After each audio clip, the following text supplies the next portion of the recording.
शेख हसीना की पार्टी अवामी लीग अंतरिम सरकार के मुख्य सलाहकार मोहम्मद यूनुस और 62 अन्य के खिलाफ नीदरलैंड स्थित इंटरनेशनल क्रिमिनल कोर्ट पहुंच गई है और कोर्ट को 800 पन्नों का सबूत सौंपा गया है। इस मामले में यूनुस के साथ ही उनकी कैबिनेट के सदस्यों समेत 61 अन्य लोगों को आरोपी बनाया गया है।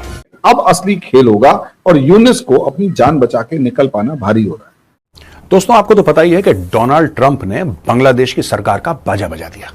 ये आपको पता है, भेगा भेगा के मारा है, खासतौर से हिंदुओं के ऊपर जो जुल्म हुआ। अनवरुज्जमा चौधरी ने फेसबुक पर एक वीडियो संदेश जारी कर इस मामले की जानकारी दी है। इस वीडियो में उन्होंने कहा है, 5 से 8 अगस्त तक बांग्लादेश में छात्र आंदोलन के नाम पर क्रूर नरसंहार हुआ। इसमें अवामी लीग के नेता, कार्यकर्ता और इसके विभिन्न सहयोगी, बांग्लादेश में रहने वाले हिंदू, ईसाई, बौद्ध और बांग्लादेश के पुलिस बल को निशाना बनाया गया। इस संबंध में हमने आईसीसी को सभी तथ्य और सबूत सौंप दिए हैं। हमने आईसीसी को किए गए शिकायत में करीब 800 पन्नों का डॉक्यूमेंट भी संलग्न किया है। जल्द ही इंटरनेशनल क्रिमिनल कोर्ट में 15,000 और शिकायतें दर्ज कराई जाएंगी, जिसकी तैयारी चल रही है। इस हिंसा का शिकार व्यक्ति एक एक करके शिकायत दर्ज कराएंगे। मोहम्मद यूनुस का हाल वही है जो पाले हुए कुत्ते का होता है, जो अपने मालिक के कहने पे भौंक रहा होता है।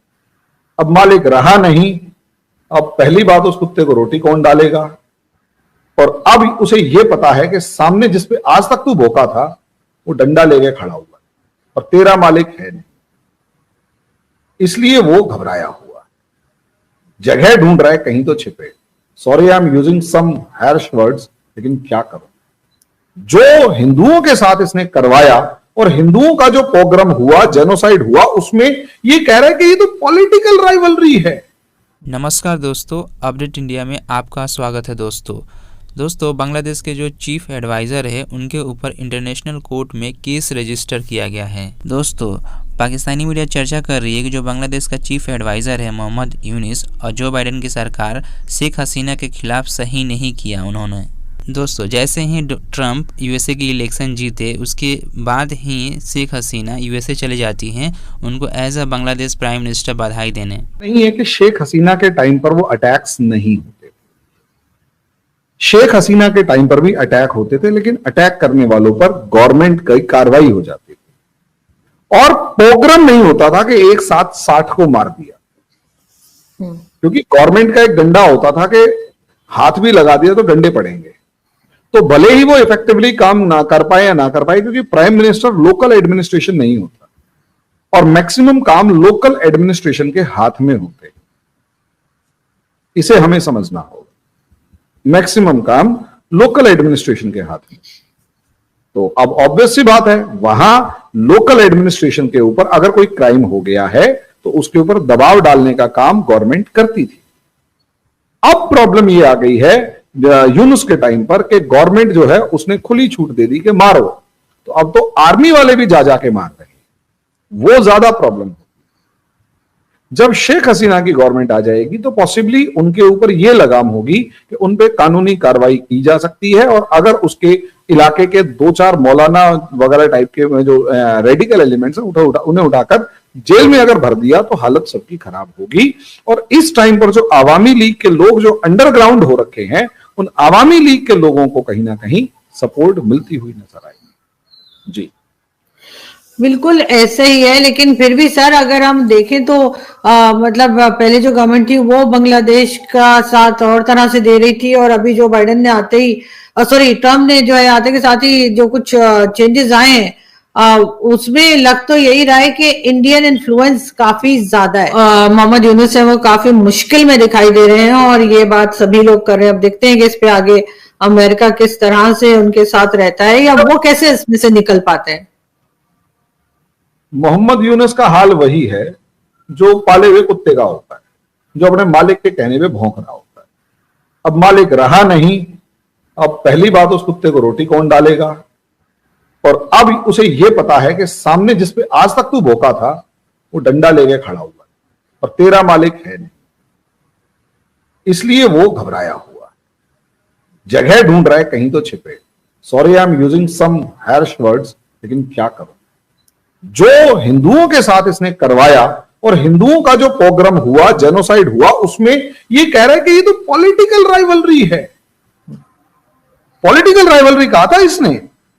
तो मैडम अब इसको शब्द जो यूज किए मेरे को जस्टिफाई लग रहे हैं, जस्टिफाइड लग रहे हैं। और सबसे बड़ी बात, ये जो मामला है ये ऐसे ही नजर आ रहा है कि अब इसकी हालत खराब है, ढूंढ रहा है कहां जाकर छिपूं, और इसे जगह नहीं मिली।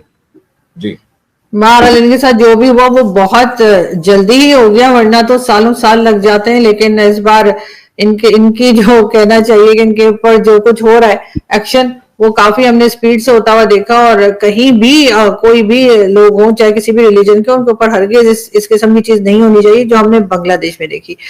देखिए, बात यह है कि बांग्लादेश को लाइन में लाने के लिए भारत भी लाइन में लाएगा, ट्रंप भी इनको लाइन में लाएगा। आपको पता है दोस्तों, जब 2016 में ट्रंप चुनाव जीता था ना, तो एक बांग्लादेशी डेलीगेशन पहुंचा डोनाल्ड ट्रंप के, सर हम आपको बेस्ट विशेस देते हैं और कांग्रेचुलेशन सर, और अब आप राष्ट्रपति बन गए हैं, बहुत अच्छी बात है, और बांग्लादेश के पीस लविंग पीपल है ना, पीसेस वाला peace loving people of Bangladesh, ये आपको मुबारकबाद देना चाहते हैं। ट्रंप ने बोला मोहम्मद यूनुस कहां है, वो तुम्हारा माइक्रो फाइनेंस वाला हीरो कहां है, वो तो था नहीं वहां पे। तो उसने बोला कि उस बंदे ने मेरा जो चुनाव था, यानी कि ट्रंप जिस चुनाव में लड़ा था, मेरे खिलाफ उसने पैसे इकट्ठा करे, कहां है वो बताओ। तो साहब वो तो है नहीं यहां पे।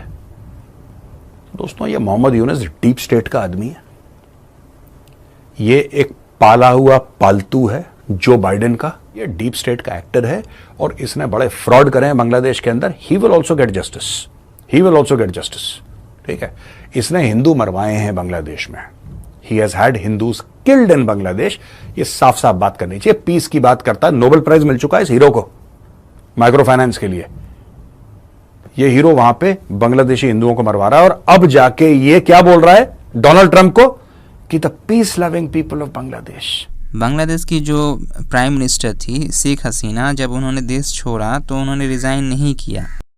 ट्रंप का यूएसए इलेक्शन जीतते ही बांग्लादेश के ऊपर कार्रवाई होना शुरू हो चुका है। बांग्लादेश का जो चीफ एडवाइज़र है मोहम्मद यूनुस, वह देश छोड़कर भाग सकता है, मीडिया के हवाले से बताया जा रहा है।